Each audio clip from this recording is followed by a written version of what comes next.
श्रीराम समर्थ भाग क्रमांक 55 श्रीराम.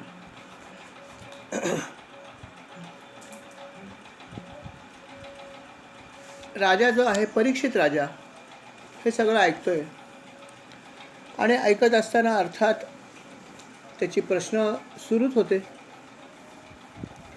त्याने एकदा परत प्रश्न विचारला की मुनीवर मला थोडीशी परत एकदा माहिती द्या की सृष्टीची रचना जी काय केली त्याच्यामध्ये अजून काही गोष्टी कशा प्रकारे केल्या ह्याची थोडीशी परत माहिती द्याल का. तेव्हा शुकमुनी म्हणाले की आनंदाने देईन तुला. ते म्हणाले की तसं तुला बऱ्याचशा गोष्टी मी सांगितल्या आहेत परंतु अजून थोडासा भाग ऐक. आणि म्हणाले की राजा जो होता प्राचीन भरी याचे प्रचेता नावाचे 10 पुत्र होते जे तपस्या करण्यासाठी समुद्राच्या खाली गेले होते. आणि यथावकाश त्यांची जेव्हा तपश्चर्या पूर्ण झाली तेव्हा पृथ्वीवर आल्यावर त्यांना असं वाटलं की सगळी पृथ्वी जी आहे ती वृक्षांनी भरून गेली आहे. सगळीकडे वृक्षच वृक्ष झाले आहेत. त्याची संख्या जास्त आहे असं त्यांना वाटलं मर्यादेपेक्षा. आणि मग त्यांनी विचार केला की इतके वृक्ष कशाला पाहिजेत, गरज नाही एवढ्या वृक्षांची, संख्या जरा जास्तच आहे. आणि मग त्याने आपल्या तपोबलाचा वापर केला आणि ह्या वृक्षांना जाळायचं ठरवलं. आणि अर्थात जाळायला सुरुवात केली त्यासाठी आपल्या मुखातून त्याने अग्नी प्रज्वलित केला आणि वृक्ष जे आहेत ते जाळायला लागले. अनेक वृक्ष जाळायला लागले. वृक्ष जाळणं काय फार चांगली गोष्ट नव्हती परंतु त्याला असं वाटत होतं की वृक्षांची संख्या जास्त आहे. अर्थात वृक्षांचा राजा म्हणजेच चंद्र जो आहे त्या ठिकाणी प्रगट झाला आणि म्हणाला, अरे प्रचेताने तुम्ही काय करताय हे? अरे या झाडांना तुम्ही कुठे अशा प्रकारे नष्ट करायला निघालात? तुम्हाला असं का वाटतं की ही झाडं जास्त आहेत? अरे तसं नाही आहे. अरे ह्या वनस्पती किंवा ही झाडं जी आहेत ती सगळे बरीचशी औषधी पण आहेत आणि त्यांची गरज आहे म्हणून भगवंतानी त्यांना निर्माण केलं आहे. तुला वाटतं तसं नाही आहे. अरे कितीतरी लोकांचं या वृक्षवेली हेच अन्न आहे, अनेक प्राण्यांचं अन्न आहे. आणि याच गोष्टीपासून धनधान्यसुद्धा उत्पन्न होतं हे लक्षात ठेव. कितीतरी पशु, कितीतरी मोठे मोठे पशुसुद्धा जे आहेत, विशेषतः त्यांनी असं म्हणलं की जे महाकाय पशु आहेत ते तर जवळपास सगळे व्हेजच जेवतात आपल्या भाषेमध्ये, म्हणजे मांसाहार करतच नाही बरेचसे प्राणी. उदाहरणार्थ गेंडा अतिशय शक्तिशाली आहे. आपण म्हणतो काय गेंड्याची ताकद आहे आणि गेंड्याची कातडी आहे, परंतु अशी कातडी आणि असं शक्ती मिळवणारा गेंडा मांसाहार अजिबात करत नाही, तो शाकाहारी आहे. किंवा हत्तीसुद्धा बघा, इतकी प्रचंड देह त्याचा आहे आणि इतकी प्रचंड ताकद त्याच्याकडे आहे तरी पण हा हत्तीसुद्धा शाकाहारी आहे, मांसाहारी नाही. आणि अशा प्रकारे अनेक जे पशु आहेत महाकायसुद्धा ते सुद्धा शाकाहारीच आहेत. आणि त्यामुळे ह्या वनस्पती आणि याची सगळ्यांची गरज आहे. राजा तुला जे वाटतं तसं नाही आहे, तेव्हा यांचं रक्षण कर, यांचा विनाश करू नकोस. तुझं काम आहे अशा गोष्टींचं रक्षण करणं. जसं आई वडील आपल्या मुलांचं रक्षण करतात किंवा पापण्या ज्या आहेत ते डोळ्यांचं रक्षण करतात, पती पत्नीचं रक्षण करतं, गृहस्थ भिक्षुकांचे, बघा काय सांगितलं, गृहस्थ आश्रमी जे लोक आहेत त्यांनी भिक्षुकांचं रक्षण करायचं आहे, संन्याशांचं रक्षण करायचं आहे. जेव्हा ते अशा प्रकारे ओम भवती भिक्षांदेही म्हणतात संन्याशी, तेव्हा आपण त्याचा आदर करून त्यांना भिक्षा दिली पाहिजे. बऱ्याच वेळा आपण म्हणतो कुठले हे सगळे आले लोक काय कामधंदे करत नाहीत, काय नाहीत, नुसते वाढलेत अडवे तिडवे देहाचे, काही काम करत नाही. आम्ही किती कामं करतो आणि आपण त्यांना हकलून लावतो. परंतु संन्यास जर घेतला असेल तर त्यांना भिक्षा मागूनच जगायचं आहे. कितीही तो मनुष्य चांगला असला, किती वेल टू डू असला, पण जर संन्यास घेतला तर त्याला अशा प्रकारे जगायचं असतं. आणि म्हणून त्यांनी असं म्हणलं की भिक्षुक जे आहेत त्यांचे रक्षण करण्याचं काम गृहस्थ म्हणजेच गृहस्थाश्रमी लोक करतात. म्हणून संन्याशाला आपण कधी अपमान करू नये. दीक्षा द्यायची असेल तर द्या, तुम्हाला वाटलं नाही द्यायची नका देऊ एक वेळ, पण त्याचा धिक्कार करू नका. कारण माहीत नाही कुठला साधू संन्यासी किती पोचलेला असेल आपल्याला काय माहिती. वरून जसे दिसतात तसे नसतात बरेचसे लोक. खूप त्यांची आध्यात्मिक उंची भरपूर असू शकते. म्हणून आपण त्यांचा आदर करावा. भले तुम्हाला जवळ जायचं नसेल नका जाऊ, अंतर ठेवू शकता, पण त्यांना तुम्ही त्याचा धिक्कार करू नका. धिक्कार केल्याने पाप लागू शकतो. म्हणून न माहिती घेता काहीही करू नये. त्याच्यानंतर चंद्र असंही म्हणाला की जसं गृहस्थाश्रमी लोक भिक्षुकांचं रक्षण करतात, तसं ज्ञानी लोक असतात ते अज्ञानांचे हितचिंतक असतात. हाही किती महत्त्वाचा भाग हवा की जर बऱ्याचशा गोष्टी ज्या चुकीच्या घडतात त्याच्यामागे अज्ञानच आहे, नाही का. अज्ञान असल्यामुळे अनेक लोक चुकीचे करतात. की ज्या गोष्टी केल्याने पाप लागतं हे आम्हाला माहीत नसतं याआधी, पण जेव्हा आपण अशा काही आध्यात्मिक मार्गामध्ये येतो तेव्हा आम्हाला अनेक गोष्टी समजतात की बाबा खोटं बोलणं पाप आहे, परनिंदा करू नये, वगैरे वगैरे अनेक गोष्टी आहेत. मग अशा सगळ्या ज्या आहेत त्या आपण पूर्वी बऱ्याच केलेल्या असतील कदाचित, परंतु जेव्हा आपल्याला समजतं की काय काय केल्याने पाप लागतं तेव्हा आपण म्हणतो अरे अरे अरे हे माझं जे घडलं ते अज्ञानामुळे घडलं. पण जेव्हा एखादी ज्ञानी व्यक्ती आपल्याला भेटते आणि ती जेव्हा आपल्याला हे सगळं सांगते तेव्हा अर्थात आपलं एक प्रकारे ते रक्षण करते हे नक्कीच आहे. म्हणून त्याने म्हटलं की ज्ञानी जे आहेत ते अज्ञानांचे हितचिंतक आणि रक्षण करणारे आहेत. रक्षण कशापासून करतात तर पाप लागण्यापासून. की पापकर्म जर तुम्ही करत असाल तर हे ज्ञानी लोक तुम्हाला सांगतात अरे हे असं करू नको, ह्यानी पाप लागतं. जसं बरोबर की नाही, की जसं मी ज्ञानी नाही आहे पण एक भागवत वास्तव म्हणून सांगतो की जसं या ठिकाणी म्हणलं की गृहस्थ जे आहेत ते भिक्षुकांचे रक्षक आहेत, म्हणजेच संन्यासी जे आहेत त्यांचा आपण आदर करावा हा त्याचा अर्थ निघतो ना. आपण कोणाचा धिक्कार करू नका. कमीत कमी नसेल आदर करायचा तो भाग वेगळा आहे, लांब राहा. पण जर अनादर केलात, त्यांचा अपमान केलात आणि जो खरोखर तो भिक्षुक एखादा चांगला संन्यासी असेल तर आपल्याकडून पाप लागेल. हे ज्ञान आपल्याला होतं का? नव्हतं. परंतु हे ज्ञान जे आहे हे आपल्याला भागवतातून मिळालं आहे, महाराजांच्या कृपेने मिळालं आहे. म्हणजेच आपले रक्षण किंवा हितचिंतक कोण आहेत तर ज्ञानी लोक आहेत. हे ज्ञानी लोक आहेत ते अज्ञानांचे हितचिंतक किंवा त्यांचं रक्षण करतात. कुठल्या गोष्टीपासून पाप न लागण्यापासून रक्षण करतात. किती सुंदर वर्णन भागवतामध्ये केलं. खरंच काय ग्रंथ आहे. वाचावं तितकाच कमी. त्याच्यातल्या एक एक गोष्टीचं ज्ञान आपल्याला जेव्हा जेव्हा आपण घेत जातो तेव्हा तेव्हा खरंच ह्याच्यातला डीपनेस किंवा ह्याच्यातलं सौंदर्य काय आहे हे खरोखर आतासुद्धा महाराजांच्या कृपेने चौथ्यांदा वाचायचा योग आला तरी पण अजून हा समजत नाही नीट, किंवा आता थोडं थोडं समजायला लागलं असं मी म्हणेन.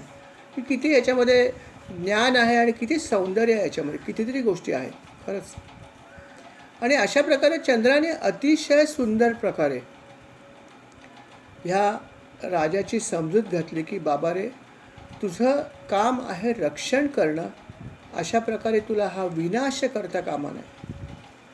आता वेगळ्या प्रकारे सांगायची हीच वेळ आली नाही का, की आता लोकांना सांगायची पाळी आली अरे बाबांनं वृक्षाचं जतन करा, झाडं कापू नका, जिकडे तिकडे कॉन्क्रीटचं जंगल उभारू नका, कॉन्क्रीटचं जंगल उभारण्यासाठी झाडांचा बळी देऊ नका, पर्यावरणाचं रक्षण करा, सांगायची वेळ आली ना. चंद्राचा उपदेश आता खरंच गरज आहे चंद्राच्या उपदेशाची, की सगळीकडे कॉन्क्रीटचं जंगल वाढत चाललं आहे. आणि किती हा चांगला उपदेश त्याने केला आहे. चंद्र त्याला पुढे म्हणाला हेही लक्षात ठेव की आत्मविचार किंवा आत्मसंयम किंवा विवेक हा खूप महत्त्वाचा असतो. हा जर आपण बाळगला तर आपल्या अनेक चुकीच्या गोष्टी आपण सुधारू शकतो, रेक्टिफाय करू शकतो. म्हणून नेहमी विवेकाने शांतपणे विचार करायला पाहिजे.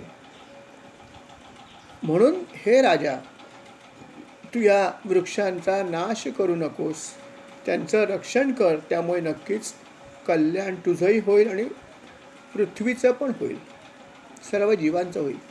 अशा प्रकारे चंद्राने अर्थात प्रचेताना खूप चांगल्या प्रकारे समजावून दिल्यानंतर हेही सांगितलं की यानंतर ही जी रमलोच्या नावाची जी अप्सरा आहे, हिची जी कन्या आहे ती मी तुला देत आहे. तिचे तू अर्थात पाणी ग्रहण कर, म्हणजेच तिच्याशी तू विवाह कर. अर्थात चंद्राने अशा प्रकारे उपदेश केल्यावर राजाला हे सगळं पटलं आणि मग राजाने वृक्षांचा संहार थांबवल्यानंतर त्यांनी जी ती मुलगी अप्सरेची दिली होती तिचा अर्थात त्यांनी पाणी ग्रहण केलं धर्माप्रमाणे. यथावकाश ह्या प्रजातींना त्या कन्येपासून प्राचितस नावाचा एक दक्ष निर्माण झाला किंवा उत्पन्न झाला. आणि नंतर मग या दक्षाच्या संततीने सर्व जग जे आहे ते यथावकाश भरून गेलं. ह्या प्रजापती दक्षाने पाणी, सुरुवातीला पाणी आणि जमीन या गोष्टीची उत्पत्ती केली. नंतर अर्थात इतर सृष्टीची उत्पत्ती केली, ज्यामध्ये देव, असुर, मनुष्य वगैरेची प्रजा जी होती तिचं त्यांनी फक्त संकल्पाने उत्पन्न केली. नंतर त्याला असं वाटलं की मी बऱ्याच गोष्टी उत्पन्न केल्यात पण त्याची म्हणावी तितकी वाढ होत नाही आहे.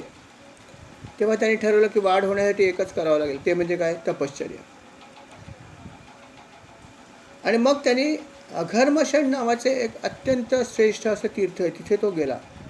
अर्थात तिथे त्याने स्नान केलं त्रिकाल आणि नंतर भगवंताची तपश्चर्या केली. आणि भगवंताची तपश्चर्या करत असताना त्यांनी हंस गुह्य नावाचं एक स्तोत्र आहे, त्या स्तोत्राने भगवंताची प्रार्थना किंवा त्याची स्तुती केली. अर्थात भगवान जे विष्णू आहेत त्यांचं ते अधोक्ष ज्या हे नाव आहे आपल्या याच्यामध्ये विष्णू सहस्रनामामध्ये, त्या रूपाची त्यांनी स्तुती केली किंवा त्या रूपाची स्तुती कशाने केली, पण हंस गुह्य नावाच्या स्तोत्राने त्यांनी त्याची स्तुती केली आणि त्यांची प्रार्थना केली. आणि त्यामुळे यथावकाश भगवंत जे आहे ते त्याच्यावर प्रसन्न झाले. अर्थात हे हंस गुह्य नावाचं जे स्तोत्र आहे ते स्तोत्र भागवतामध्ये त्यांनी दिलेलं आहे संस्कृतमध्ये. अर्थात सुंदर असं ते एक स्तोत्र आहे जे जास्त प्रचलित नाही आहे. अर्थात बरीचशी स्तोत्र प्रचलित नसलेली पण आहेत भगवंताची, त्याच्यापैकी अप्रचलित असं हे हंस गुह्य नावाचं, शब्दामध्ये सुद्धा गुह्य भाग आहेच. आणि भगवंताची जे अनेक नावं आहेत जी जास्त प्रसिद्ध नाहीत त्यातल्याच एका रूपाचं त्यांनी या स्तोत्राने स्तुती केली. स्तोत्रामध्ये त्यांनी नेहमीप्रमाणे भगवंताची स्तुती केली आहे. आणि त्यांनी म्हणलं की भगवंता, तुझं जे रूप आहे, तुझ्या खऱ्या रूपाचा जो साक्षात्कार आहे तो मनुष्याला केव्हा होतो, तर जेव्हा मनाचा सुद्धा लय होतो, समाधी अवस्थेत होतो. असा तू आहेस की तुझं रूप जाणणं आम्हाला कठीण आहे. आमची सगळी इंद्रिय तुला जाणून घेण्याचा प्रयत्न करत असतात तरी पण तुझं खरं रूप आम्हाला समजत नाही. आम्ही फक्त अंदाजाने ते समजण्याचा प्रयत्न करत असतो. तुझे गुण तर जाणणं त्याहून कठीण आहे. जिथे आम्हाला तुझं प्रत्यक्ष साकार रूपसुद्धा आम्हाला नीट दिसत नाही किंवा आमच्या डोळ्यामध्ये येत नाही, तर तुझा गुण हे त्याच्याही पलीकडे आहेत आणि तुझी माया तर आघात आहे. अशा या भगवंताला मी नमस्कार करतो. भगवंता माझ्यावर प्रसन्न हो. अशा प्रकारे ह्या स्तोत्राचा थोडासा अर्थ आहे. आणि अशा प्रकारचं एक खूप सुंदर असं स्तोत्र जे आहे त्याचा ते स्तोत्र म्हणून यांनी जे आहे ती भगवान विष्णूंची तपश्चर्या केली. यथावकाश ही तपश्चर्या पूर्ण झाल्यावरती भगवंत जे आहेत ते प्रत्यक्ष सगुण साकार रूपामध्ये तिकडे प्रगट झाले. भगवंत प्रगट झाल्यावर ते अर्थात दक्ष प्रजापती जो होता अर्थात आनंदित झाला. आणि त्यांनी तेव्हा काही मागितलं नाही, फक्त त्याने स्तुती केली होती. आणि त्याच्या मनामध्ये अर्थात इच्छा एक होती की माझी जी काही प्रजा आहे ती चांगल्या प्रकारे उत्पन्न हो, किंवा प्रजा म्हणावी तशी उत्पन्न होत नाही आणि प्रजा उत्पन्न करणं हे माझं काम आहे. आणि त्याच्यासाठी त्यांनी भगवंताची प्रार्थना केली होती आणि भगवंत प्रसन्न झाले होते. पण त्यांनी प्रत्यक्षामध्ये तसं काही विशेष मागितलं नाही. फक्त भगवंताला बघितल्यावर अर्थात तो बघत राहिला. त्यांच्या चरणावरती त्याने आपलं मस्तक ठेवलं. तेव्हा भगवंत स्वतःच त्याला म्हणाले की खरोखर तू खूप चांगली तपश्चर्या केलीस आणि मुख्य म्हणजे तू मला काही मागितलं नाहीस. तसं प्रसन्न झाल्यावर सुद्धा तू काही मागितलं नाहीस. पण तुझ्या मनातली इच्छा मला नक्की माहिती आहे आणि ती इच्छा चांगली आहे. तू स्वतःच्या फायद्यासाठी कुठली इच्छा ठेवलेली नाही. इच्छा जरी असली तरी पण ती काय की विश्वाचं कल्याण व्हावं, विश्वाची उत्पत्ती चांगल्या प्रकारे व्हावी, अशा प्रकारचं तू ध्येय ठेवलं होतंस आणि म्हणून मी तुझ्यावर खूपच प्रसन्न आहे. आणि माझी पण अशी इच्छा आहे की बाबा हे सगळं जग जे निर्माण झालं आहे तर त्यातल्या सर्व सृष्टी जी आहे ती समृद्ध असावी, ही माझी पण इच्छा आहे. आणि हे लक्षात ठेव, माझी तपश्चर्या करणाऱ्यासाठी प्रत्येकासाठी त्याने एक गोष्ट सांगितली की की मी म्हणजे काय आहे. तर तपश्चर्या हे माझं हृदय आहे. बघा भगवंताने काय सांगितलं, किती सुंदर सांगितलं की तपश्चर्या हे माझं हृदय आहे, विद्या म्हणजे माझं शरीर आहे, कर्म म्हणजे आकृती आहे, यज्ञ म्हणजे माझे अंगे आहेत, धर्म म्हणजे माझं मन आहे आणि देवता म्हणजे माझे प्राण आहे. असं माझं रूप आहे. किती सुंदर वर्णन कशा प्रकारे केलं आहे बघा. काय मस्त वर्णन केलं आहे, खूप सुंदर. ते म्हणाले की अर्थात जेव्हा सृष्टी नव्हती तेव्हा अर्थात मीच होतो. हे तर आपण भागवताच्या प्रार्थना ऐकतोच की मीच होतो आणि मीच आहे आणि मीच राहणार आहे पण आणि नाही पण. संपूर्ण भागवतच त्याच्यामध्ये आहे. आणि आता पण त्याने तेच म्हणलं की मीच होतो तेव्हासुद्धा. आणि तेव्हासुद्धा ज्या पहिल्यांदा मी रूपामध्ये होतो ते अव्यक्त होतं, व्यक्त रूप नव्हतं. अव्यक्त रूपामध्ये मी सुरुवातीला होतो, निष्क्रिय प्रकारामध्ये मी होतो. परंतु नंतर यथावकाश जे काही गुण होते त्या गुणांमध्ये क्षोभ निर्माण झाला आणि त्यातून विराट पुरुष निर्माण झाला, अंड निर्माण झालं. हे सगळं अर्थात येणार आहे पुढे सुद्धा. तर हे अशा प्रकारे हळूहळू जी ती सृष्टीची निर्मिती झाली. नंतर माझ्यापासूनच अर्थात ब्रह्मदेव उत्पन्न झाले. त्यांच्यामध्ये सुद्धा माझ्यामुळे शक्ती जी आहे ती संचारली. ब्रह्मदेवाने सुद्धा सृष्टीचे निर्माण करण्यासाठी तपश्चर्याच केली, घनघोर तपश्चर्या केली. आणि त्याच्यानंतर अर्थात त्याच्या तपश्चर्याने त्याने तुम्हाला सुद्धा उत्पन्न केले. प्रजापतींची उत्पत्ती सुद्धा कोणी केली आहे तर ब्रह्मदेवाने केली. ही अशी सगळी गोष्ट घडलेली आहे. आणि आता सुद्धा तू माझं तपश्चर्या केलीस तेव्हा अर्थात तुझं तपश्चर्या सफल होणार आहे यात शंकाच नाही. माझा वरच आहे हा. आणि आता दक्ष तू एक काम कर की पंचजन नावाचे जे प्रजापती आहेत त्यांची जी कन्या आहे असिक्नी, हिचा तू पत्नी म्हणून स्वीकार कर.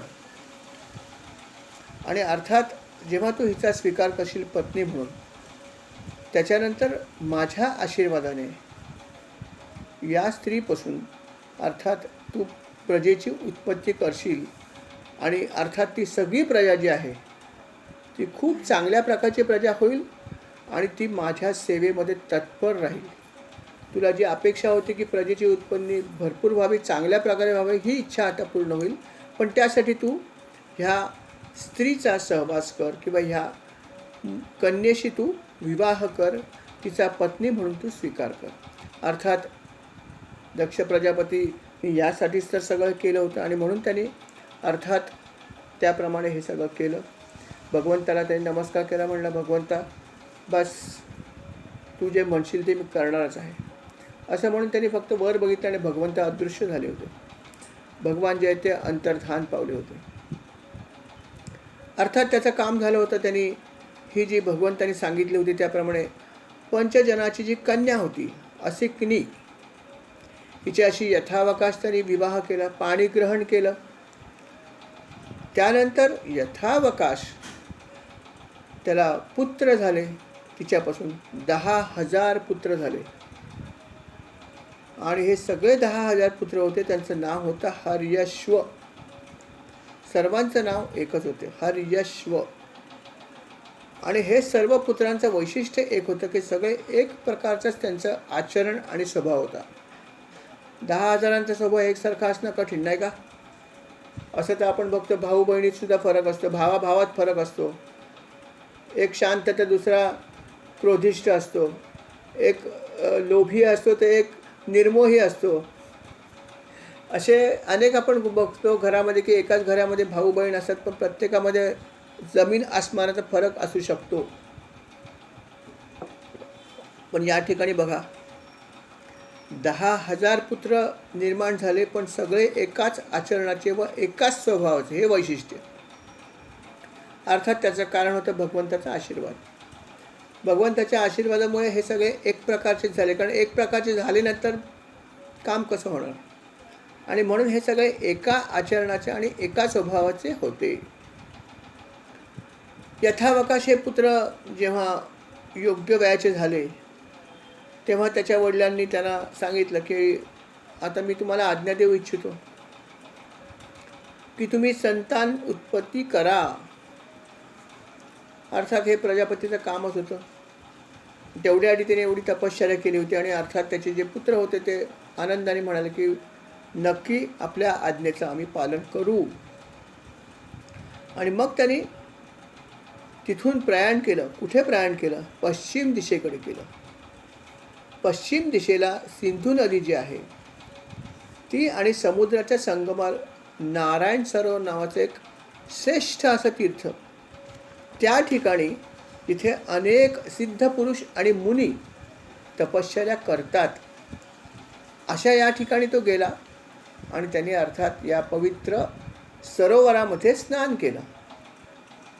आणि त्यांनी ह्या सरोवरात स्नान करता क्षणी त्याचं अंतःकरण पूर्णपणे शुद्ध झालं. या सर्वांचं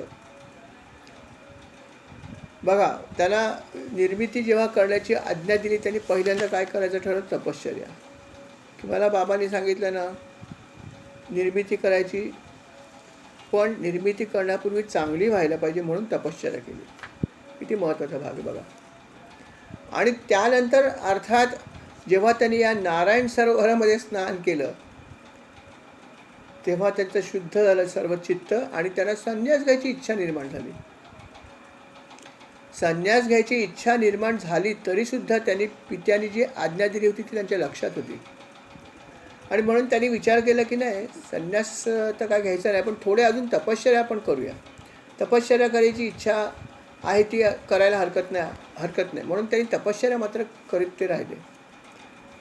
ते तपश्चर्या करत त्या नारायण सरोवराच्या बाजूला बसून करतायत तपश्चर्या. आणि त्या ठिकाणी तिथे नारद मुनी आले. नेमके नारायण नारायण. त्यांनी पाहिलं की हे सगळे जे प्रचेतांची जे मुलं आहेत, हर्यश्व, हे तपश्चर्या करतायत. तेव्हा तिकडे ते आले आणि म्हणाले की तुम्ही काय करता आहात? ते म्हणले, महाराज आम्ही तपश्चर्या करतो आहोत आणि आमचं इच्छा आहे की चांगल्या प्रकारची प्रजा उत्पन्न करावी, असं सगळं आमचा विचार आहे. तेव्हा आम्ही हे सगळं करणार आहोत असा आमचा मानस आहे, आपला पण आशीर्वाद द्या. तेव्हा ते म्हणाले की तुम्ही हे काय म्हणता आहात? तुम्ही हे अशा प्रकारे तपश्चर्या केली, आता अशा प्रकारे तुम्ही सर्व इथे स्नान केलं, त्यानंतर तुम्हाला संन्यास पण घ्यायची इच्छा झाली, बरोबर की नाही? मग हे सगळं झालं तर त्यातून तुम्ही बोध काय घेतलात? संन्यास घ्यायची इच्छा का निर्माण झाली ह्याचा विचार केलात का तुम्ही? त्याच्यावर तुम्ही काहीच विचार करत नाही आहात. अरे जे तुम्हाला अंतस्थ वाटतं आहे ते बरोबरच आहे. तेव्हा तुम्ही जे वाटते त्याप्रमाणे करा. तुम्हाला बऱ्याचशा गोष्टी अजून माहीत नाही आहेत. प्रजापतीचे पुत्र झालात तरी काय झालं? तुम्हाला अनेक गोष्टीचं अजून ज्ञान नाही आहे. आणि ते जर मिळवायचं असेल तर तुम्हाला मी सांगतो तसं करायला पाहिजे. आणि अर्थात नारदांनी ज्या काही गोष्टी त्यांना सांगितल्या ते त्यांना काही समजल्या नीट समजल्या नाही. त्यांनी थोडासा विचार केला की एक नक्कीच आहे की माझं लिंग शरीर तर आहे आणि लिंग शरीर जे आहे त्याच्यामध्ये अनेक गोष्टी आलेल्या असतीलच. आणि हे शरीर लिंग शरीर आहे हे त्यांच्या हिशोबामध्ये नष्ट व्हायला पाहिजे, कारण हे जर असेल तर सगळं आतमध्ये राहणार आहे. तेव्हा हे सगळं करायचं असेल तर आपण तपश्चर्या अजून पुढे केली पाहिजे. आत्ताच जर आपण लगेच जर गृहस्थाश्रम स्वीकारला आणि जर हे सगळं केलं तर आपल्याला जे ज्ञान मिळवायचं ते कधीच आपण मिळवणार नाही.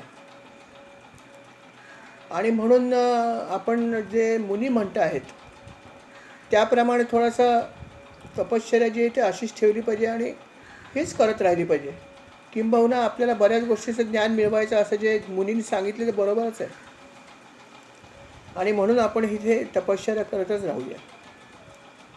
तपश्चर्या पूर्ण जोपर्यंत होत नाही तोपर्यंत आपण हे पुढचं जे काही काम आहे ते करून चालणार नाही. आणि ते जर आपण केलं तर हे सगळं जाणू शकणार नाही. तर आणायचं आपण इथे आलो आहोत तर हे ज्ञान पूर्ण मिळवूया आणि आपण इथे तपश्चर्या करतच बसूया. बाकी आता काही करण्यात अर्थ नाही आहे. जोपर्यंत आपली ही तपश्चर्या पूर्ण होत नाही आणि आपल्याला जे काही ज्ञान मिळवावं असं वाटतं ते मिळत नाही तोपर्यंत आपण हेच करूया. आणि मग त्यांनी नारद मुनींना नमस्कार केला, म्हटले महाराज आम्ही आता हेच करणार. आणि अर्थात नारद मुनी म्हणाले हो करा, चांगली गोष्ट आहे, हे तुम्ही करा, तुम्हाला बऱ्याच गोष्टी मिळतील. आणि मग त्यांनी नारद मुनींच्या सल्ल्याप्रमाणे तिथे ते फक्त तपश्चर्या करतच बसले. बाकी त्यांनी मनामध्ये कुठलीच इच्छा ठेवली नाही. ते सगळं विसरून गेले की आम्हाला वडिलांनी काय आज्ञा देऊन पाठवलं आहे, आम्हाला काय करायला सांगितलं, सगळं विसरून ते म्हणले नाही आता आम्ही निवृत्ती मार्गाकडे जाणार. आपल्या वडिलांची आज्ञा काय होती की निवृत्ती मार्गाकडून प्रवृत्ती मार्गाकडे जायची होती. परंतु नारद मुनी काय म्हणाले की तुम्ही ज्या मार्गात चालला आहात तिथेच राहा, हे वस्तू बरोबर. आणि म्हणून ते जे आहेत ते त्या ठिकाणी बसून राहिले. यथावकाश दक्ष प्रजापती वाट बघतोय, माझे पुत्र आता येतील मग येतील. पुत्र काय आलेच नाहीत. नंतर यथावकाश त्याला हे समजलं की आपले पुत्र होते चांगले सगळे बरोबर आहे, परंतु नारद मुनीने त्यांना जो काही उपदेश केला त्याच्यामुळे ते आता तिथेच थांबले आहेत. आपण जी आज्ञा केली त्या आज्ञेचं त्यांनी बाजूला सोडून दिली आणि नारदांच्या उपदेशाप्रमाणे तिथेच ते बसलेत. तेव्हा त्याला फार दुःख झालं. तो म्हणाला काय हे कमाल झाली. एक पुत्र असता तर गोष्ट वेगळी, 10,000 पुत्र, 10,000चे 10,000 पुत्र जे आहेत त्यांनी नारदांचं ऐकलं.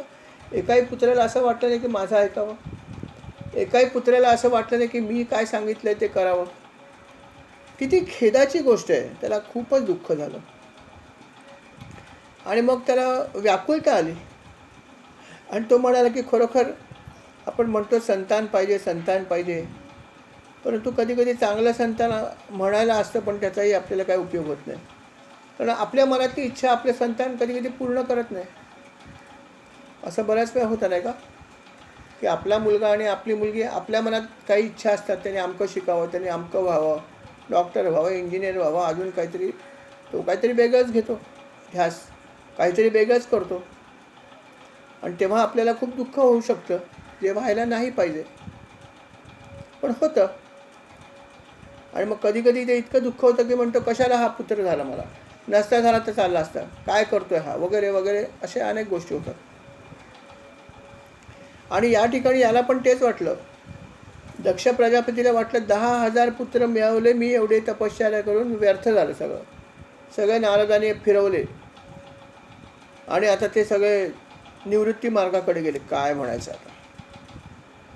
मग अशा प्रकारे तेव्हा त्याला शोक निर्माण झाला. तेव्हा ब्रह्मदेव तिकडे आले आणि ब्रह्मदेवाने त्याचं सांत्वन केलं. बाबा रे, जे झालं ते झालं, सोडून दे, पुढचा विचार कर, जे झालं ते संपला विषय, सोडून दे. अशा प्रकारे ब्रह्मदेवाने त्याचं बऱ्यापैकी सांत्वन केलं. ब्रह्मदेवाने सांत्वन केल्यावर त्यांनी विचार केला की बरोबर हे जे झालं ते झालं, होऊ दे, आता आपण वेगळा विचार कर, पुढे काय करायचं हा महत्त्वाचा भाग आहे. आत्तापर्यंत जे घडलं ते घडलं, असाच विचार प्रत्येकाने करायला पाहिजे नाही का. की कधी कधी वाईट गोष्ट घडते, ठीक आहे घडली ती घडली, आता पुढे काय करता येईल हा महत्त्वाचा भाग आहे. झालेल्या गोष्टीवरती जास्त काथ्याकूट न करता त्यातून योग्य असा बोध घेणं हा महत्त्वाचा भाग आहे. इतिहास जो आहे, इतिहास वाचायला हरकत नाही, पण त्यातून बोध घ्यावा, बाकी काय महत्त्वाचा भाग नाही आहे. तसं यांनी जो बोध त्यांना दिला, ते म्हणाले की जे झालं ते झालं, सोडून दे, आता पुढे काय करता येईल याचा विचार कर. तेव्हा अर्थात त्यांनी स्वतःला सावरलं दक्ष प्रजापतीने, आणि त्यांनी परत एकदा विचार केला की आपण परत पुत्र निर्माण करूया. ठीक आहे, हरकत नाही. आणि परत त्यांनी आपल्या पत्नीपासून 1000 पुत्र उत्पन्न केले. 10,000 आधी केले, यावेळेस 1000 केले. त्यांचं नाव त्यांनी ठेवलं शबलाश्व. एकच नाव ठेवलं सर्व पुत्रांचं, शबलाश्व. यथावकाश ते जेव्हा थोडेसे मोठे झाले तेव्हा पित्याने त्यांना आज्ञा केली, किंवा ते पित्याला म्हणाले, सांगा तुमची काय सेवा आम्ही करू. पिता म्हणाला की बाबा, माझी एकच इच्छा आहे की प्रजेची निर्मिती करायची. आपण दक्ष आहोत, दक्षाची तुम्ही मुलं आहात, तेव्हा प्रजानिर्मिती ही चांगल्या प्रकारे व्हायला पाहिजे. तेव्हा तुम्ही सुद्धा ते करा, चांगल्या प्रकारची प्रजानिर्मिती झाली पाहिजे. ते म्हणाले ठीक आहे, जशी आपली आज्ञा.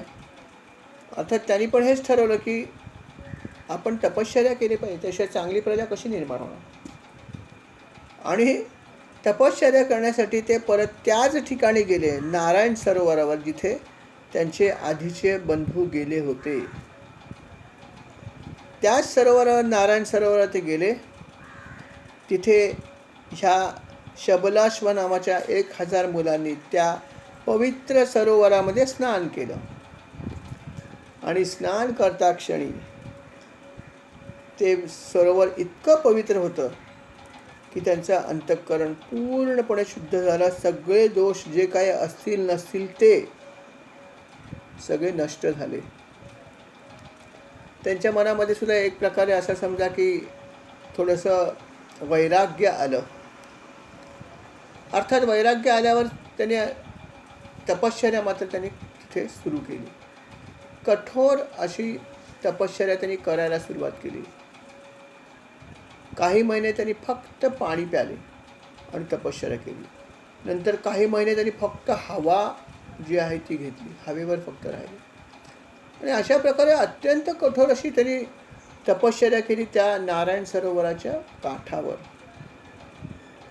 आणि अर्थात भगवान विष्णूंचं ध्यान त्यांनी केलं, त्यांची भरपूर प्रार्थना केली. अर्थात त्यांचं जे प्रार्थना त्यांनी केली ती प्रार्थना परत एकदा या ठिकाणी दिली की कुठल्या प्रकारची प्रार्थना केली. ती प्रार्थना अर्थात भागवतामध्ये आहे, संस्कृतमध्ये आहे की कुठली प्रार्थना केली. त्यांनी जो मंत्र म्हणला त्या मंत्राचा अर्थ या ठिकाणी दिला आहे. तो अर्थ असा आहे की विशुद्ध चित्तात निवास करणारे भगवंत असून ते सर्वांचे अंतर्यामी आहेत, तसेच ते सर्व व्यापक व परमहंस स्वरूप आहेत. असा हा छोटासा मंत्र होता या अर्थाचा. या अर्थाच्या मंत्राचा जप त्यांनी केला आणि भगवंताची आराधना केली. म्हणजे कुठला तरी एक मंत्र लागतोच. मंत्र कुठला तरी घेऊन मगच भगवंताच्या कुठल्या तरी रूपाचं आपल्याला समोर ठेवून ध्यान करायचं आहे किंवा जप करायचा आहे. जसं त्याने अधोक्षजहा नावाचं जे भगवंताचं रूप होतं त्याचं आधीच्या त्याच्या भावांनी जप केला होता त्या मंत्राचा आणि त्या रूपाचं ध्यान केलं होतं. तसं भगवंताचं कुठलं तरी एक रूप जे आहे ते आपण आपल्यासमोर घेतलं पाहिजे आणि मग भगवंताचं ध्यान केलं पाहिजे. अशी पद्धत असते. आणि त्याप्रमाणे त्याने ही तपश्चर्या करायला सुरुवात केली. त्यांनी ही तपश्चर्या, घोर तपश्चर्या केली. आणि तितक्यात ही तपश्चर्या सुरू असतानाच नारद मुनी परत एकदा आले आणि त्यांनी असाच त्या पुत्रांशी संवाद केला. अर्थात नारद मुनी आल्यावरती ते आनंदित झाले की वा वा वा वा, देवर्षी नारद आले, आमचं भाग्यच आहे. आणि ते म्हणाले की महाराज, आपण इथे आलात, आम्ही तपश्चर्याच करतो आहोत. आणि अर्थात आम्ही तपश्चर्या करण्याचं कारण प्रजानिर्मिती हे कारण आहे आणि म्हणून आम्ही तपश्चर्या करतो. नारद मुनींना माहीत होतंच ते म्हणाले की मला माहीत होतंच आणि म्हणूनच मी इथे आलो. तेव्हा मी काय म्हणतो ते ऐका. तुम्ही असंही म्हणता की काहीतरी मार्गदर्शन करा, तर मी तुम्हाला तो उपदेश करतो जो मी तुमच्या बंधूंना पण केला होता. तुम्हाला हे तर माहीत होतं की तुम्हाला बंधू आहेत 10,000. हो हो, आम्हाला नक्कीच माहीत आहे. आणि तुमचे बंधू सध्या काय करतात हेही तुम्हाला माहिती आहे. म्हणजे हो, आम्हाला माहीत तर नक्कीच आहे की आमचे बंधू जे आहेत ते निवृत्ती मार्गाचं आचरण करत आहेत आणि तपश्चर्या करत आहेत. सगळेचे सगळे बंधू हे करत आहेत हे आम्हाला नक्कीच माहिती आहे. आणि आम्हाला हेही माहिती आहे की त्यांनी याच नारायण सरोवराच्या काठी तपश्चर्या केली. चांगलं आहे म्हणे, तुम्हाला हे सगळं माहिती, ही चांगलीच गोष्ट आहे. मग त्याचा पुढचा भाग सांगतो. जो उपदेश मी त्यांना केला तो मी परत तुम्हाला पण करू इच्छितो. तुमच्या भावांना जो केला तो, की प्रजानिर्मितीच्या मागे जास्त जाऊ नका.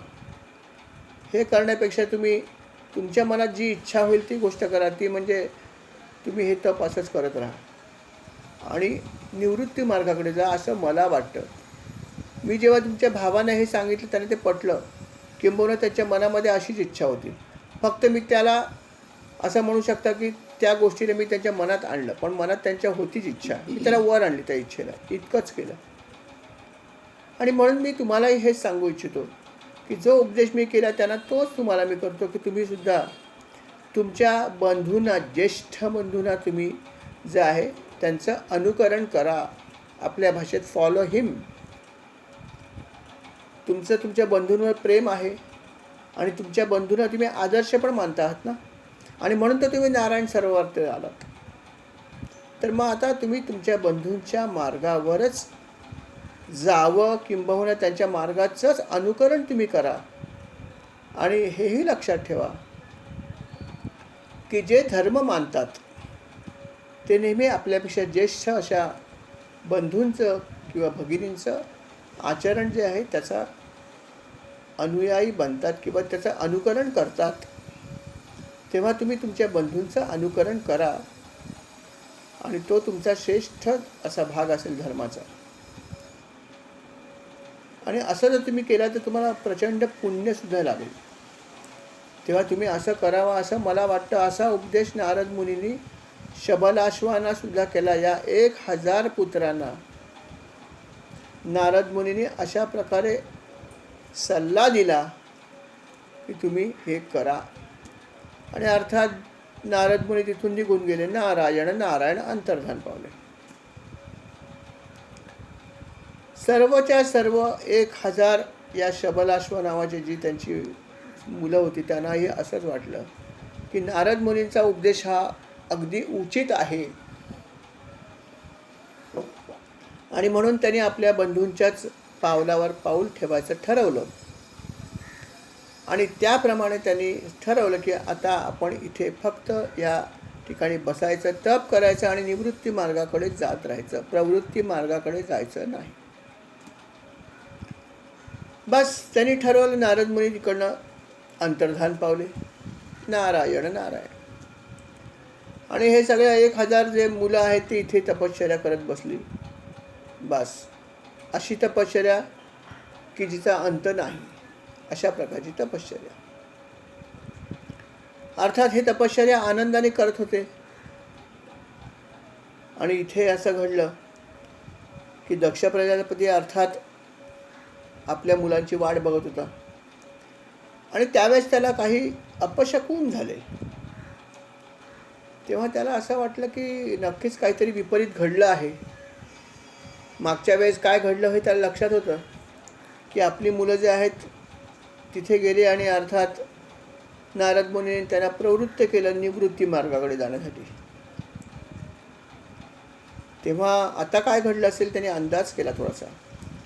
आणि अर्थात त्याला थोडासा अंदाज आल्यानंतर, कारण जे काही त्याला अपशकुन होत होते त्यावरून त्याला अंदाज आला की आपल्या मुलाचं काय घडलं असेल. कारण नारद मुनी तिथे गेले होते हे त्याला समजलं होतं. आणि अर्थात नारद मुनी गेल्याचा परिणाम घडला हेही त्याला लक्षात आलं. कारण इतका कालावधी होऊन सुद्धा मुलं परत नव्हती आली. एकही मुलगा परत नाही आला.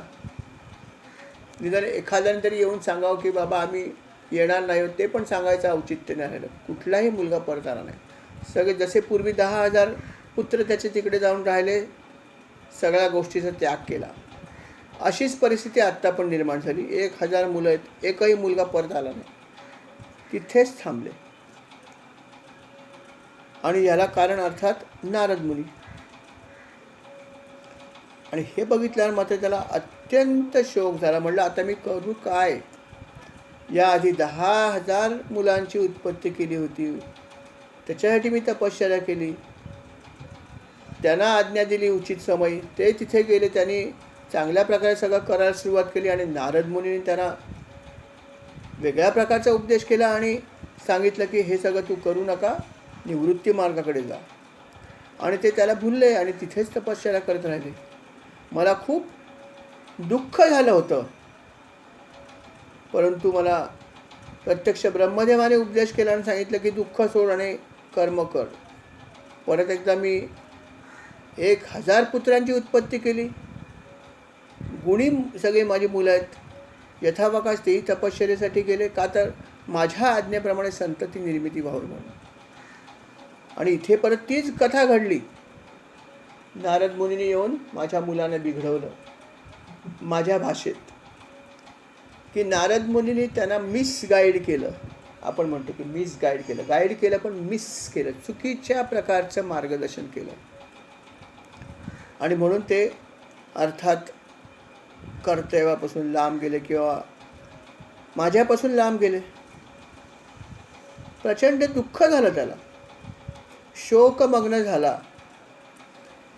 पण या शोकाला जोड मिळाली क्रोधाची.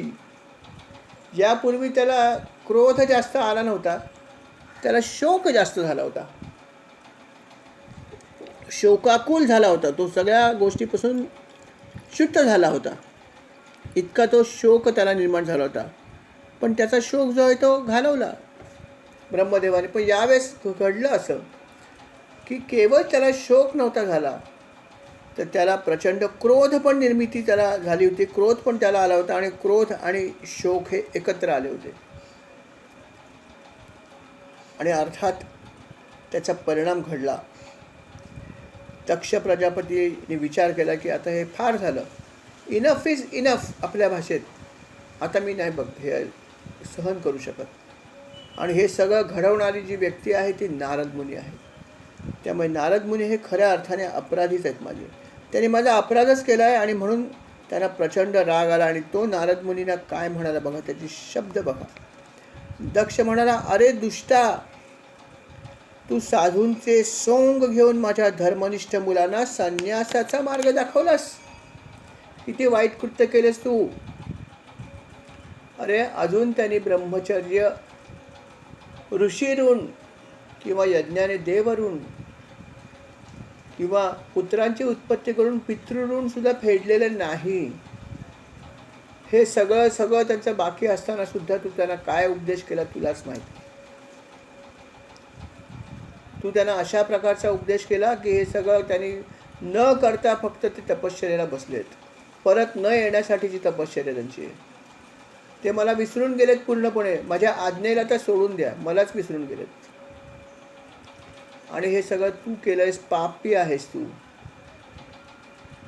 तुला दुसऱ्यांचं चांगलं बघवत नाही. तू निर्दयी आहेस, त्याची निंदा किती केली बघा. तू लोकांच्या सुखाचा घात केलायस, तू निर्दयी आहेस. अरे तू भगवंताच्या पार्षदांच्या बरोबर असतोस ना, मग त्यांच्यामध्ये तू राहतोस आणि हे अशा प्रकारचं काम करावंस. अरे तुझ्या या वागण्यामुळे त्यांच्या कीर्तीला कलंक लागलाय, लक्षात ठेव. आणि त्याच्याविषयी तुला काहीच वाटत नाही. निर्लज्ज आहेस तू. किती त्याची निंदा केली बघा नारदाची. तू निर्लज्जच आहेस. इतक्या अशा लोकांबरोबर राहतोस आणि अशा प्रकारचं कर्म करतो. असं कसं केलंस तू. तू एकच असा असशील की तू असा वागत असशील. बाकीचे जे भगवंताचे भक्त आहेत ते मात्र नेहमी लोकांवर दया करतात. पण तू मात्र हे काही चांगलं केलं नाहीस, तू अहित केलंयस असं मला तरी वाटतं. अरे वैराग्य प्राप्त करायला हरकत नाही, परंतु ही काय वेळ आहे का वैराग्य प्राप्त करायची. तू त्यांना चुकीचा उपदेश केला, चुकीच्या वेळेस केलायस आणि तुझं हे सगळं चुकलं आहे असं मला वाटतं. त्यांनी एक खूप चांगला विषय त्या ठिकाणी मांडला. विलाप करत असताना रागाने तो म्हणाला की विषयांचा अनुभव घेतल्याशिवाय माणसाला त्याची दुःख रूपता समजत नाही. हा मात्र खरंच छान छान वाक्य त्यांनी खूप वापरलं हे दक्षाने, की विषयांचा अनुभव घेतल्याशिवाय माणसाला त्याची दुःख रूपता समजत नाही. आणि म्हणून जेव्हा तो त्या दुःखाचा अनुभव घेतो तेव्हा त्याला आपोआप वैराग्य प्राप्त होतं. किती छान वाक्य आहे. खरोखर आहे की ज्या गोष्टी आपल्याला सुरुवातीला त्याचं आकर्षण असतं, पण जेव्हा आपण त्या गोष्टीकडे जातो तेव्हा आपल्याला त्यातला फोलपणा आपण समजतो की अरे हे सुख आपल्याला वाटतं, पण हे सुख खरं सुख नाही, हे तर मृगजळ आहे आणि यातून आपल्याला कायम सुख मिळणार नाही आहे. हे केव्हा लक्षात येतं? जेव्हा त्या विषयाचा आपण अनुभव घेतो तेव्हा. तोपर्यंत येत नाही असं दक्ष म्हणाला. आणि ते तसं पाहिलं तर यथार्थच आहे. आणि त्याने असंही म्हणलं की जेव्हा हे अशा प्रकारचा बोध आपल्याला होतो, पण हे असं केल्यानंतर तेव्हा तो मनुष्य जो आहे त्याला आपोआप वैराग्य प्राप्त होतं. हे पण काही अंशी सत्य नाही का? पूर्ण अंशी नाही. काही अंशी नक्कीच आहे की जसं काही ठिकाणी, जसं मी म्हटलं की पूर्ण अंशाने नाही, लक्षात ठेवा. सर्व ठिकाणी हे लागू नाही. काही ठिकाणी आहे, काही ठिकाणी नाही. जसं त्यांनी म्हणलं आहे की आपल्याला एखाद्या वेळेस कधीकधी एखाद्या गोष्टीचे नॉशिया निर्माण होतो. एखादा पदार्थ खूप खायची इच्छा निर्माण होते आणि मग तो आपण वेड्यासारखा खात सुटतो कधीतरी. आणि मग तो अति खाल्ल्यावर त्याचा नॉशिया निर्माण होतो, नफरत निर्माण होते. हे कसं होतं? तसाच थोडासा यांना म्हणायचं आहे की विषयांचा अनुभव घेतल्यानंतर त्याची दुःख रूपता जे आहे, त्याचं दुसरं रूप जे आहे विफलता, हे नंतर लक्षात येतं, पण त्याच्यासाठी अनुभव घेणं जरुरी आहे असं दक्ष प्रजापतींनी म्हणलेलं आहे. अर्थात काही काही विषय असेही आहेत की ज्याचं सुख जितकं अनुभवेल तितकं चांगलंच वाटतं. असं वाटतच नाही कधी कधी माणसाला की हे जाऊ नये म्हणून. असं वाटतं हे राहा कायमस्वरूपी, जरी त्यात विफलता असली तरीसुद्धा. अशाही भरपूर गोष्टी आहेत. आणि अर्थात अशाही काही गोष्टी आहेत की जिथे आपल्याला गेल्यावर लक्षात येतं की ह्याच्यात काही मजा नाही आहे. परंतु तो जो आहे भाग तो अनुभवानेच मनुष्याने घ्यायला पाहिजे, नाही का? अनुभव घेतल्याशिवाय काही गोष्टीचं ज्ञान होत नाही. किती आपण सांगितलं अरे असं करू नकोस, असं करू नकोस, परंतु ते जेव्हा करतो एखादी गोष्ट, एखादी व्यक्ती, तेव्हा म्हणतो अरे त्याने बरोबर सांगितलेलं, हे करू नको, याचा काही फायदा नाही आणि जास्त तर अजिबात करू नको. पण मी वेड्यासारखं केलं, पश्चाताप होतो, मग तो करत नाही, कारण त्याला ज्ञान होतं. पण त्याच्यासाठी तो करू इच्छितो. त्यामुळे काही गोष्टी ज्या आहेत त्याचं ज्ञान खरोखर आपण त्याचा अनुभव घेतल्यानंतरच येतो. पण त्याच्यानंतर जर तुम्हाला अनुभव असा आला की नाही हे याच्यात काही मजा नाही आहे, किंवा हे काही खरं ज्ञान नाही, किंवा हे खरं आनंदाचा भाग नाही, हे विषय आहेत ज्यातून मला शाश्वत आनंद मिळणार नाही, याची जर तुम्हाला अनुभव जर आला तर मग आपण त्या गोष्टीपासून ठरवून लांब झालं पाहिजे.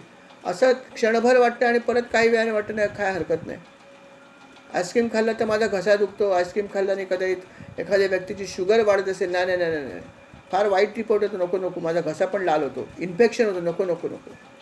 1 महिन्याने परत आलं की काय हरकत आहे खायला, एकदा परत खातो मी. हे जे काय आहे हा भाग आहे की अनुभवाने शहाणपण येतं, ही फॅक्ट आहे. पण ती कितपत येते हाही एक विचाराचा भाग आहे की नारद मुनींनी किंवा ह्यांनी जे सांगितलं आहे ते काही अंशी बरोबर पण आहे, काही अंशी बरोबर नाही सुद्धा आहे. की काही गोष्टींचा मला परत परत घ्यायची इच्छा होतेच ना, असाही भाग आहे. दोन्ही त्याला अँगल्स आहेत. आणि म्हणून त्यांनी जे म्हणलं आहे ते काही अंशी नक्कीच बरोबर आहे आणि काही अंशी चुकीचं पण आहे. प्रत्येक ठिकाणी वेगवेगळ्या गोष्टी लागू होतात. परंतु अशा प्रकारे हा विलाप करतो आहे आणि एक प्रकारे क्रोध पण त्याला उत्पन्न झाला आहे. आणि मग तो क्रोधाने म्हणाला की हे सगळं आहे आणि हे सगळं तुझ्यामुळे घडलेलं आहे. कोणामुळे? नारद मुनींमुळे. तेव्हा आता मात्र यावेळेस तुला मी सोडणार नाही. ज्यावेळेस मी तुला क्षमा करणार नाही, याआधी ब्रह्मदेवाने मला उपदेश केला आणि मी परत एकदा पुत्रांची उत्पत्ती केली, 1000 पुत्रांची, आणि तू परत त्यांना हेच केलंस. आता तुला मी क्षमा करणार नाही.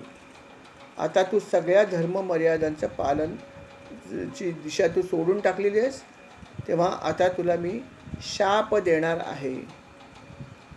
तुला शाप आता मी हा देणार आहे की तू कधीही एका जागी स्थिर राहू शकणार नाहीस. तुला सतत भ्रमंती करावी लागेल. हाच माझा तुला शाप आहे, बाकी काही शाप नाही. अर्थात अशा प्रकारे हा शाप त्यांनी नारद मुनींना दिला आणि देवर्षी नारद मुनींनी पण त्या शापाचा स्वीकार केला. काहीही उत्तर दिलं नाही. कुठल्याही प्रकारे त्यांनी स्पष्टीकरण दिलं नाही. कुठल्याही प्रकारे आपल्या भाषेत जस्टिफिकेशन दिलं नाही. ते म्हणले की तुम्ही जो शाप मला दिला त्या शापाचा मी स्वीकार करत आहे. मान्य मला तुम्ही जे काय केलं ते.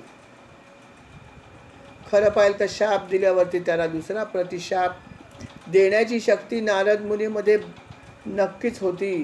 कारण त्यांची पदवी काय होती? देवर्षी नारद. साधे ऋषी नव्हते, देवर्षी होते ते. नक्की परत त्यांनी दुसरा शाप त्यांना देता आला असता, परंतु त्यांनी हे केलं नाही. शाप देण्याची शक्ती असून सुद्धा शाप न देता तो शाप सहन करणे किंवा त्या शापाचा स्वीकार करणे, यालाच म्हणले साधुता. अशा प्रकारे जो मनुष्य अशा गोष्टीचा सुद्धा आनंदाने स्वीकार करतो, याला साधुता असं म्हणलेलं आहे, असं भागवतात म्हणलं आहे. आणि अर्थात म्हणूनच नारद जे होते त्यांना देवर्षी म्हणले, ते उगीच म्हणलेलं नाही आहे की असा शाप पण त्याने हसत मुखाने स्वीकारला. कुठल्याही प्रकारची तक्रार त्यांनी केली नाही. कुठल्याही प्रकारे त्यांनी स्पष्टीकरण केलं नाही की मी तुझ्या मुलांना असं का केलं, त्याच्यामागे काय उद्देश होता, मी काय वाईट केलं वगैरे वगैरे, काही नाही. आणि प्रतिशाप पण दिला नाही आणि त्यांनी त्या शापाचा स्वीकार केला. आणि अर्थात त्याने हे सिद्ध केलं की मी खरोखरचा साधू आहे. अशा प्रकारे ही कथा घडली. त्याच्या पुढे काय घडलं? शाप दिल्यानंतर ठीक आहे, शापाचा जो परिणाम व्हायचा तो व्हायला की नारद मुनी जे आहे ते अर्थात त्रिलोकामध्ये संचार करत राहिले सतत. हा भाग तर घडलाच पुढे.